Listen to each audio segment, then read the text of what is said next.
துலாம் ராசி அன்பர்கள் இந்த நேரம் மனசு ஒரு நிலையில இல்லைங்கிறதா உண்மை. எதையாவது நினைச்சு சிந்திச்சுட்டே இருக்கிறீங்க, மனக்குழப்பத்தில் இருக்கிறீங்க. நிலையான மனங்கிறது இந்த நேரம் உங்ககிட்ட இல்லைங்க.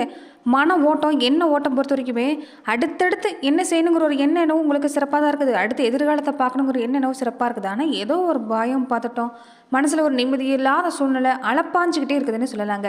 மனசு தான் இந்த நேரம் பெரும்பாலும் உங்களுக்கு அதிக பாதிப்பு கொடுக்குது. நீங்கள் மனசை வச்சா வருமானம் இந்த நேரம் கொண்டு வர முடியும், ஏன்னா இந்த நேரம் உங்களுக்கு சாதகமாக தான் இருக்குது. ஆனால் ஒரு தெளிவான முடிவு எடுக்க முடியாத சூழ்நிலையில் நீங்கள் இந்த நேரம் இருக்கிறீங்க. தெளிவான முடிவு எடுக்க இருந்தாலுமே அதில் அடுத்தடுத்த பாதிப்புங்கிறது இருந்துக்கிட்டே இருக்குது. தேவையில்லாத எண்ண ஓட்டத்தாலேயே நிறைய விஷயங்கள் கைவிடக்கூடிய ஒரு சூழ்நிலை தான் நீங்கள் இந்த நேரம் இருக்கிறீங்க. குடும்ப உறவு வகையாக இருக்கட்டும், வெளி இடத்துலையாக இருக்கட்டும், எந்த பயணமும் இல்லை, ஆதாயமும் இல்லை, எந்த உதவியும் கிடைக்கலங்கிறத உண்மை. அதுவுமே இந்த நேரம் வாழ்க்கை துணை சொந்த பந்த வகையில் பொறுத்த வரைக்குமே கொஞ்சம் நிறைய பாதிப்புங்கிறது இருக்குது. நீங்கள் எதிர்பார்க்குறது ஒன்றா இருக்கும், ஆனால் அங்கே நடக்கிறது வேறு ஒன்றா தான் இருந்திருக்குன்னு சொல்லலாங்க. நிறைய பிரச்சனைங்கிறது இந்த நேரம் கொஞ்சம் உங்களுக்கு அதிகமாக தான் இருக்குது வாழ்க்கையில் பொறுத்த வரைக்குமே.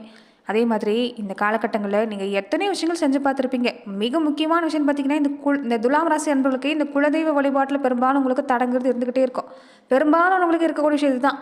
நீங்கள் குலதெய்வ வழிபாட்டை சரியாக செய்ய தொடங்கினாலும் உங்கள் வாழ்க்கையில் நல்ல மாற்றம் கிடைக்கக்கூடிய வாய்ப்புண்டு. நீங்கள் குலதெய்வ வழிபாடு செய்யாமல் விட்டுருப்பீங்க, ஏன்னா உங்கள் தந்தை சரியான குலதெய்வத்தை வணங்காமல் விட்டுருப்பாங்க. இதனாலேயே வாழ்க்கையில் நிறைய பாதிப்புங்கிறது ஏற்படக்கூடிய சூழ்நிலை உண்டு. அது எல்லாமே தாண்டி குலதெய்வத்தை வழிபட்டாலுமே, முன்னோர் வழிபாட்டை செஞ்சாலுமே ஒரு நல்ல நிலைமை இல்லைன்னு நினைக்கக்கூடியவங்க பெரும்பாலும் துளாராசி அன்புகள் இந்த காலகட்டங்களில் நீங்கள் இருக்க தான் செய்றீங்க. அப்படி பார்க்குறப்ப ரொம்ப முக்கியமான விஷயம், அது மட்டும் இல்லாமல் ரொம்ப எளிமையான விஷயம்தான் கன்னி தெய்வ வழிபாடுன்னு சொல்லுவாங்க. அதாவது கன்னி தெய்வ வழிபாடுங்கிறது நம்முடைய குடும்பத்தில் 12 வயசுக்குள்ளே நம்ம கூட பிறந்தவங்களா இருக்கலாம், இல்லைன்னா நமக்கு முன்னாடி வாழ்ந்தவங்களா இருக்கலாம், நம்ம தந்தை கூட பிறந்தவங்களா இருக்கலாங்க. இந்த 12 வயசுக்குள்ளே வாழ்ந்துட்டு மறைஞ்சு போனவங்கள தான் இந்த கன்னி தெய்வம்னு சொல்லுவாங்க. ஆணாக இருந்தாலும் சரி, பெண்ணாக இருந்தாலும் சரி, இந்த 12 வயதுக்குள்ளே மறைந்து போனவங்களை கன்னி தெய்வமாக வழிபடக்கூடிய வழக்கங்கிறது கிராமப்புறங்களில் அன்றைய காலத்திலேருந்து வரக்கூடிய ஒரு விஷயந்தான். அது இன்றைக்கி இருக்கக்கூடியவங்களுக்கு பெரும்பாலானவங்களுக்கு தெரியறதில்ல. ஆனால் கன்னி தெய்வ வழிபாடுங்கிறது குல தெய்வத்தை விட அதிக சக்தி வாய்ந்த வழிபாடுன்னு சொல்லுவாங்க. நம்ம வாழ்க்கையில் பல துன்பத்தை நாம் பெரும்பாலும் பெற்றுட்ருக்குறோன்னு சொல்லலாங்க. பெரும்பாலுமே குலதெய்வ கோபமாக தான் இந்த கன்னி தெய்வத்தை வணங்காமல் இருக்கிறதுனாலையும் பிரச்சனைங்கிறது இருந்துக்கிட்டே இருக்குன்னு சொல்லலாங்க. வீட்டில் ஒரு நிம்மதியான சூழ்நிலைங்கிறது இருக்காது பெரும்பாலானவங்களுக்கு.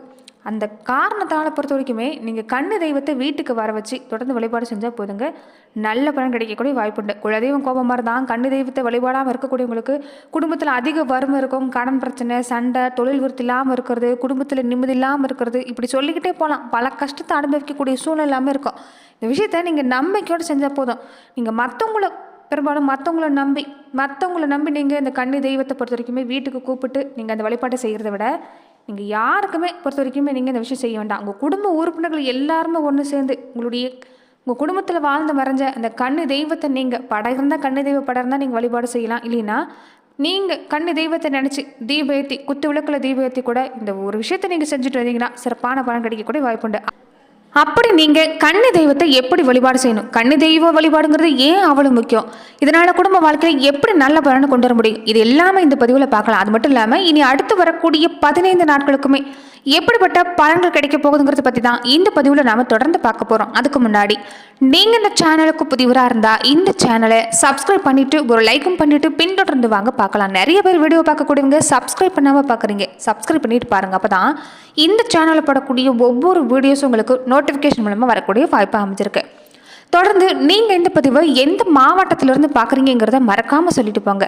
தொடர்ந்து உங்கள் வாழ்க்கையில் பல்வேறு விதமான பிரச்சனைகளை நீங்கள் சந்திக்கக்கூடிய நபராக இருக்கிறீங்கன்னா, ஜோதிட ரீதியாக தீர்வு காணும் நீங்கள் விருப்பப்படுறீங்கன்னா டிஸ்கிரிப்ஷனில் தொலைபேசி எண் கொடுக்கப்பட்டிருக்கு. ஜோதிட ரீதியான சந்தேகமாக இருந்தாலும் சரி, உங்கள் வாழ்க்கையில் நீங்கள் சந்திக்கக்கூடிய எந்த விதமான பிரச்சனையாக இருந்தாலும் சரி, தாராளமாக தொலைபேசி மூலிமா தொடர்பு கொண்டு கூட உங்களுடைய பிரச்சனைகளுக்கு தீர்வு காணலாம். பெரும்பாலுமே கன்னி தெய்வ வழிபாடுங்கிறது நம்முடைய குடும்பத்தில் நம்முடைய ஒரு விஷயத்தில் ஒரு ரொம்ப முக்கியமான விஷயங்க. பெரும்பாலுமே அந்த கன்னி தெய்வத்துக்கு பொறுத்த வரைக்குமே நம்ம கூட வாழ முடியாத ஒரு ஆசைங்கிறது இருக்கும்.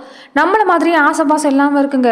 பெரும்பாலுமே குழந்தைய பிறந்திருந்தாலே மறைஞ்சவங்களுக்கு நம்ம குடும்பத்து மேலே எப்போதுமே பாசங்கிறது இருக்கும். தாய் தந்தையை நினச்சி, நம்முடைய வம்சத்தை நினச்சி பெரும்பாலும் அவங்க வருத்தப்படக்கூடியவங்களாம் இருப்பாங்க. அது நம்முடைய கண்ணுக்குங்கிறது தெரியாது. அப்படிப்பட்டவங்க நம்ம குடும்பம் எப்பவுமே செழிப்பாக இருக்கணும்னு நினைப்பாங்க. அதுவுமே நீங்கள் ஒன்று கூடி இந்த அங்காளி பங்காளி வகையிலையாக இருக்கட்டும், இந்த பகை எல்லாமே மறந்துட்டு இந்த சொந்த பந்த வகை எல்லாமே எல்லாருமே ஒன்று கூடி அந்த கன்னி தெய்வத்தை நீங்கள் தீபேற்றி வழிபாடு செய்கிறப்ப நிச்சயம் நல்ல பலன் கிடைக்கும். ஏன்னா நம்முடைய வம்சத்தில் இருக்கக்கூடியவங்க எல்லாருமே நம்முடைய தேவையை அவங்க நிற்கிறாங்க, நமக்காக அவங்க இந்த நேரம் வேண்டிக்கிறாங்கன்னு அவங்க ஆசைப்படுறப்ப கண்டிப்பாக குளங்குறது தலைக்கக்கூடிய வாய்ப்புண்டு.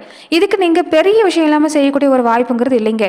சின்ன விஷயந்தான். அதாவது அந்தி சாயிற நேரத்தில் இந்த ஓலை பெட்டியில் தான் செய்வாங்க பெரும்பாலும்.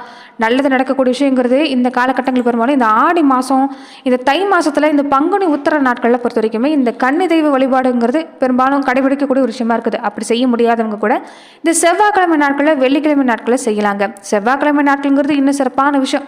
பெரும்பாலுமே வீட்டை நல்லா சுத்தம் செஞ்ச பின்னாடி கன்னி பெட்டியை ஏற்படுத்தணும். அதாவது இந்த ஓலைப்பட்டியில் நீங்கள் ஏற்படுத்தணும்.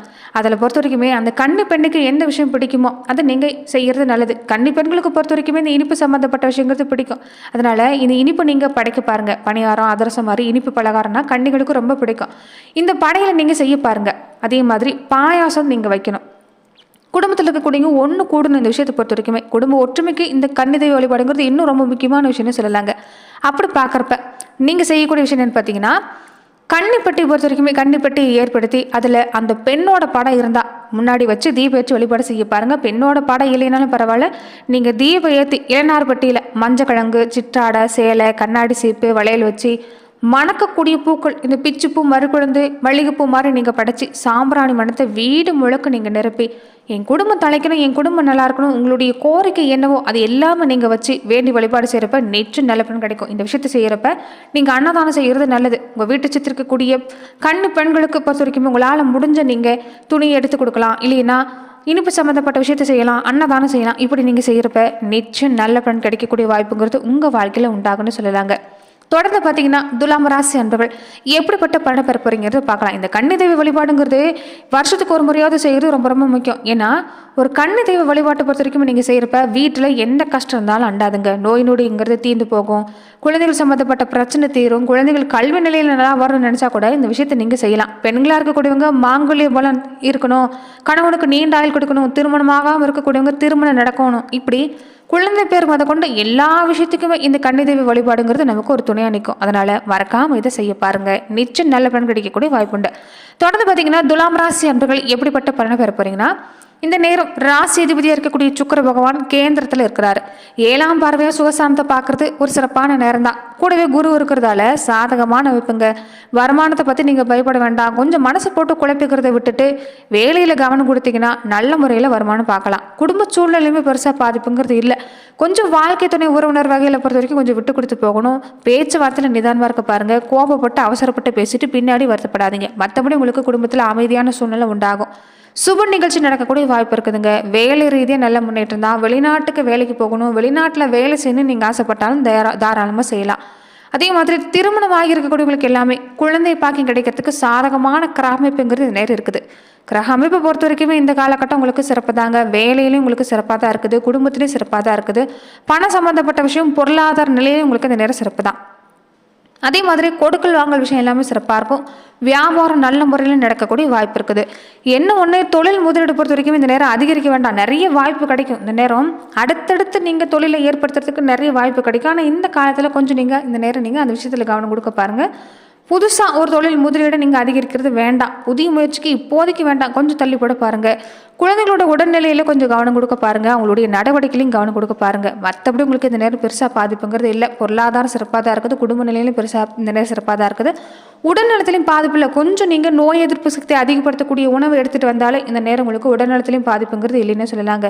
இந்த கன்னி தெய்வ வழிபாட்டை செஞ்ச பின்னாடி உங்கள் குலதெய்வ வழிபாடு முதல்ல செஞ்சுட்டு அதுக்கு பின்னாடி கன்னி தெய்வ வழிபாடு செய்ய பாருங்கள். நிச்சயம் நல்ல பலன் கிடைக்கும். அதே மாதிரி வீட்டுக்கு பக்கத்தில் எந்த கோவில் இருந்தாலும் சரி, ஒரு அரை மணி நேரம் போய் நீங்கள் ஒரு தியான நிலையில் இருந்துட்டு வர பாருங்கள். கண்டிப்பாக மனசில் இந்த குழப்பங்கிறது நீங்கள் கூடிய வாய்ப்பு உண்டு. நீங்கள் எடுக்கக்கூடிய முடிவுக்குமே இந்த காலகட்டம் உங்களுக்கு சாதகமான பலனை தரக்கூடிய வாய்ப்பு உங்களுக்கு அமைஞ்சிருக்குன்னு சொல்லலாங்க. அது மட்டும் இல்லாமல் நெஞ்ச மகளும் நிகழ்கிற மாதிரி இந்த நேரம் பொறுத்த வரைக்குமே உங்களுக்கு சிறப்பான பலன், ஒரு சந்தோஷமான செய்தி கிடைக்கக்கூடிய வாய்ப்புங்கிறது இனி வரக்கூடிய நாட்களில் உண்டாகும். நடக்குமா நடக்காதான்னு இருந்த பல விஷயங்கள் உங்களுக்கு இந்த நேரம் ஒரு தன்னம்பிக்கையோடு செயல்பட்டீங்கன்னா நடந்து முடியக்கூடிய வாய்ப்பு இருக்குது. அரசு சம்பந்தமாக முயற்சி செஞ்சாலும் சிறப்பான பலன் கிடைக்கும். கடனை திருப்பி செலுத்தக்கூடிய வாய்ப்பு இருக்குது. பெரும்பாலானவங்களுக்கு இந்த நேரம் காதல் மலரக்கூடிய நேரம், காதல் திருமணத்தில் முடியக்கூடிய வாய்ப்பு அமைஞ்சிருக்குன்னு சொல்லலாம். பெண்களுக்குமே இந்த காலகட்டம் சிறப்பாக தான் இருக்குது. குடும்பத்தோட வெளியிடத்துக்கு போயிட்டு வரக்கூடிய வாய்ப்பு இருக்குது. ஆனால் இந்த பணமாவோ இந்த நகையாவோ இரவல் கொடுக்காதீங்க, வாங்காதீங்க. இந்த விஷயத்தில் மட்டும் கொஞ்சம் கவனமாக இருக்க பாருங்கள். மற்றபடி குடும்பத்திலையுமே மேன்மை தரக்கூடிய வாய்ப்புங்கிறது எந்த காலகட்டம் உங்களுக்கு அமைஞ்சிருக்குன்னு சொல்லலாம். நட்சத்திர ரீதியாக பார்த்தீங்கன்னா சித்திரை நட்சத்திரக்காரங்களுக்கு கொஞ்சம் எதுக்கெடுத்தாலும் அலைச்சல் இருக்குங்க. ஆனாலுமே சிறப்பாக இருக்குது. பண வருமானம் சிறப்பாக இருக்கும். வேலையில் எந்த ஒரு இழுபறியும் இல்லை, நல்லபடியாக முடியும். செய்யக்கூடிய வியாபாரம் தொழில் சிறப்பாக இருக்குது. குடும்ப நிலையிலையும் நல்ல மாற்றம் தான். சுவாதி நட்சத்திரக்காரங்களுக்கு இதுக்கு முன்னாடி இருந்த நெருக்கடிங்கிறது குடும்பத்தில் இல்லை. குரு பார்வை இருக்கிறதால எடுக்கிற வேலை சிறப்பாக இருக்கும், குடும்ப வாழ்க்கை சிறப்பாக இருக்குது, பொன்பொருள் சேர்க்கை, சொத்து சேர்க்கை சிறப்பாக இருக்குது, செய்யக்கூடிய வியாபாரம் தொழில் சிறப்பாக இருக்குது, அதுலேயுமே எந்த பாதிப்பும் இல்லை.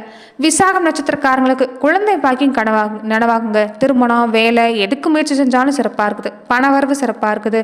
இந்த நேரம் குருவோட பார்வை இருக்கிறதால நீங்கள் எடுக்கிற எந்த விஷயமா இருந்தாலும் ஒரு வெற்றி தரக்கூடிய வாய்ப்பாக தான் உங்களுக்கு அமைஞ்சிருக்குன்னு சொல்லலாம். நன்றி நண்பர்களே. இந்த பதிவில் துலாம் ராசி அன்பர்களுக்கு அடுத்து வரக்கூடிய 15 நாட்கள் எப்படிப்பட்ட பலன் பெற போறீங்கிறதையும், மேலும் எந்த மாதிரியான பரிகாரங்கள் எல்லாமே செஞ்சாலே உங்கள் வாழ்க்கையில் மாற்றத்தை கொண்டு வர முடியுங்கிறது நம்ம பார்த்துட்டு வரோம். அந்த வகையில் மறக்காமல் இந்த சேனலை சப்ஸ்கிரைப் பண்ணிட்டு பாருங்கள்.